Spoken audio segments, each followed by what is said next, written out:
Welcome back to my creative chaos. I am Kristen, the creative peacock, and I love doing all things DIY.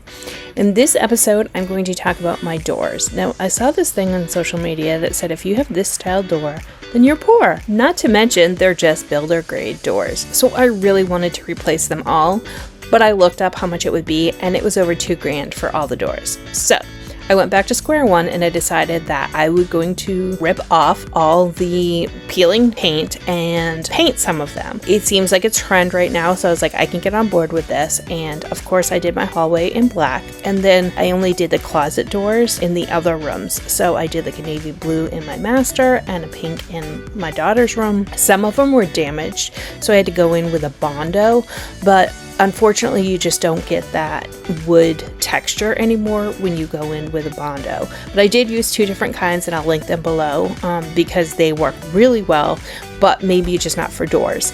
I did try to go in with a Dremel and give that texture effect, and I think I bought myself some time, but it's still not perfect, so I'll probably eventually fix the ones or replace the ones that are really damaged. I ordered all new hinges and I ordered black. They had actually painted over a lot of the hinges when they painted the house, so I didn't want to strip all those. Plus I really wanted the black and white theme because I was doing those new black doorknobs. They look way more modern and give an elevated look instantly. When I did the white over, I did have to strip them down like I said, but then I also put a good primer on, and I made sure to use a door and trim paint when painting any of the doors, whether they be closet or just a regular bedroom entrance door. Here I'm doing my daughter's in the pink, and then I got gold doorknobs for her room just to give it that little pop, and it looks amazing in her new bedroom.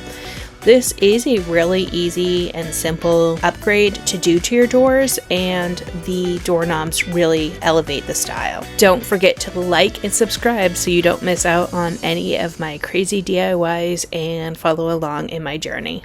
Have a great day.